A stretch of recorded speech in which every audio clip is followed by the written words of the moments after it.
Hello, sixth grade. Today for grammar, we're going to do two things. One of those things, as you can see on your screen here, is I'm going to walk you all through exercise 9 from the other day. That's another example of how we're trying to figure out this whole singular versus singular possessive and plural versus plural possessive. So I'm going to walk you through this chart, which a lot of you all did the other day. The other part of this assignment, which I'm going to attach separately as well, is just another version of this because we really want to nail down this whole singular noun versus all the way to plural possessive. So we'll get to this chart, which is pretty straightforward after we talk about exercise 9 from the other day. What we'll do here, depending on if you did this digitally or on paper, some people wrote number one's answer like just 4 different parts. Other people recreated the entire chart, which is pretty much what I'm going to do. So we're just going to walk you through because between the first column and the second column, it's just singular and singular possessive. That should have been pretty easy. Taking it from plural to plural possessive is what gives people sometimes a lot of trouble. So if we go through this, I'm just going to go all the way across, like do all of number 1 across the chart. So the singular noun we have is woman, and in this case, singular possessive pretty much sticks to it. So we have woman's, like singular ownership, okay? Now we have the plural noun, though. We have woman turning into women, and this kind of breaks that rule we talked about the other time where it's S versus S apostrophe. But now because the end of our plural version does not end in S, we do women apostrophe S. Okay, so that kind of breaks the rule, but we have woman and we have women's. Okay, Miss Smith, pretty easy.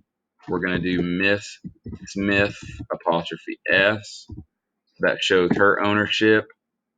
Make the plural form here, they've gone ahead and gave you the entire family, so the Smiths. So in this case, again, we already have the S at the end. This kind of follows the rule. So I'm just going to put Smith S apostrophe. That's the plural possessive form of that one. Okay, child is kind of tricky when you get down to the plural and plural possessive, but child as a singular possessive is child apostrophe S. So, like the child's toy was broken. So, child showing ownership for singular possessive. Child for the plural becomes children. So, in this case, again, it's kind of like women. We break the rule here and we do children, and then we just add apostrophe S. So, that's plural possessive with an apostrophe S, I understand, but we'll just see how it goes. Okay. Senior becomes senior apostrophe S. So that's our singular possession. Now we have already seniors, so plural more than one. So that's our S apostrophe. Family, in this case, is apostrophe S, like that was the family's home. So it's like ownership of that family, still a singular, kind of one of those collective nouns. And then now we have families. So families again kind of follows the rule, luckily, because we have F-A-M-I-L-I-E-S apostrophe.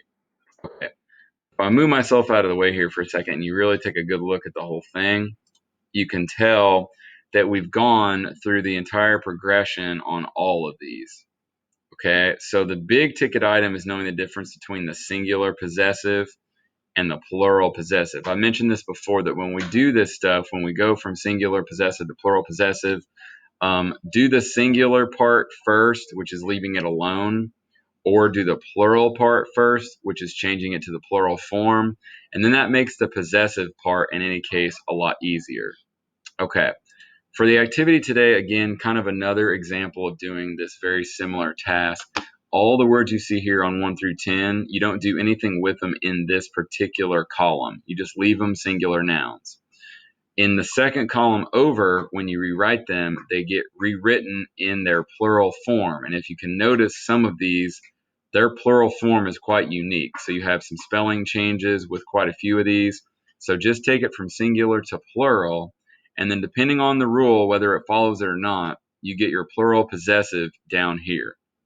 So in this case, an easy one obviously would be singular noun bird, plural noun birds, Don't forget this is plural possessive, not singular possessive. So we'd have BIRDS apostrophe. Okay, so you do that for the rest of all these boxes. And like always, if you submit it to me digitally, just your answers kind of come at me digitally, whether it's through an email or whether it's through a Google Doc, that's fine. If you've been one of those people that writes it on paper and just literally sends me a picture via my email, that's fine too. Okay, so for this, again, we've walked through exercise 9, which should have been done from the other day. And now we're going to go ahead and do what I call this S, not S, kind of practice with the plural possessive again. Okay, hopefully you guys are getting this figured out as far as the singular and the plural, and then the singular possessive, plural possessive, because that's kind of the name of the game. And as I said, we're going to do a couple more activities to start gearing up for the unit test over nouns, which should be here coming up pretty soon. And I'll keep you guys posted on that. All right, I'll talk to you all later, and have a great day and stay safe.